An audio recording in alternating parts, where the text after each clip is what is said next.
అనేది నేటి కాలంలో క్షిపణులు పేల్చడం, విమానాలు దూసుకెళ్లడం మాత్రమే కాదు, తక్కువ శబ్దంతో కానీ బలమైన ప్రభావంతో జరిగే వ్యూహాత్మక చర్యలతో కూడా ప్రత్యర్థిని వణికించవచ్చు.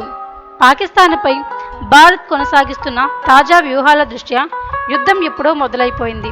సింధు నది జలాల ఒప్పందాన్ని రద్దు చేయడం ద్వారా భారత్ పాకిస్తాన్కు ఊహించని దెబ్బ ఇచ్చింది. ఇప్పుడు ఆ నదిపై 6 జల విద్యుత్ ప్రాజెక్టులను నిర్మించేందుకు భారత్ సిద్ధమవుతుంది.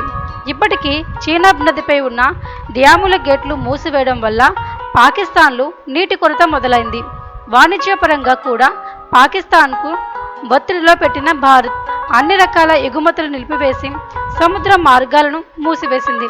అంతర్జాతీయ ఆర్థిక సంస్థల వద్ద పాకిస్తాన్కు సహాయం నిలిపివేయాలంటూ భారత్ దౌత్య ఒత్తిడిని పెంచుతుంది. IMF, ADB లాంటి సంస్థల వద్ద భారత్ తన అట్టడుగు వ్యూహాన్ని అమలు చేస్తుంది. ఇక మెయిల్ సర్వీసులపై నిషేధం విధించడంతో పాటు పాక్కు మరో దెబ్బ తగిలింది. ఈ పరిస్థితుల్లో పాకిస్తాన్ అంతర్గతంగా సంక్షోభానికి లోనైంది. ప్రజలు తీవ్ర అసహనంతో ఉన్నారు. ఇస్లామాబాద్లోని లాల్ మసీద్ ఘటనకు గమనిస్తే పౌరుల్లో ప్రభుత్వంపై, సైన్యంపై నమ్మకం సున్నాకి చేరిందని స్పష్టమవుతుంది. ద్రవ్యోల్బణం పెరిగిపోవడం, నీటి కొరత వాస్తవికంగా చూసినప్పుడు ప్రపంచ దేశాలు ఉగ్రవాదంపై పోరాటంలో భారత్కు మద్దతు తెలుపుతున్నాయి.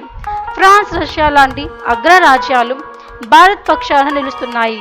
ఈ పరిస్థితుల్లో పాక్ భారత్పై కలవరం చెంది చర్యలు తీసుకు ఉండడంతో వారి బలహీనతలకు నిదర్శనం.